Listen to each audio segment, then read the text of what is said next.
Okay. What's the coolest thing in tech you saw this week? This week,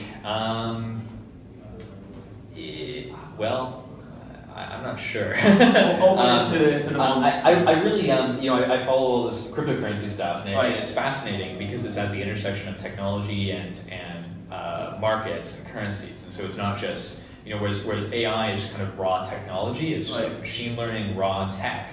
Cryptocurrency is kind of, it's obviously technology, but it's also got all these other aspects to it that are really interesting. Okay. So I'm not sure how closely you follow that kind of stuff, but Bitcoin has, it just forked a few days ago into Bitcoin Gold. It's going to fork again in a month into this 2x, 1x thing. Right. It forked a couple of months back, and so you've got this really crazy thing going where you've got currencies competing. Yep. And that seems unusual to people, but because we're not used to currencies competing, we're just like, well, we have the Canadian dollar. That's the only currency we have. So on that note, when do you think the average person is going to be able to use these currencies?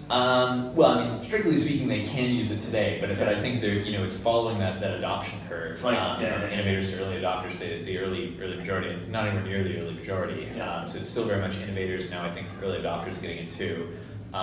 There are people who are sort of misunderstanding it as kind of like a get-rich-quick thing, and certainly there are people who have gotten rich quick. So, but I think it's going to be a while before we really understand what the ideal properties of a currency are. Now that we have all these different ones competing, there'll probably be a few that emerge as the ones that have the properties we like, and that early majority, they need all their friends to be using it. They need, this from this in class. So it'll be a while before that happens. So I think it is going to stay with this 5 or 10% of the population for now. Okay. But it's coming, and it's moving really, really fast. So. Okay.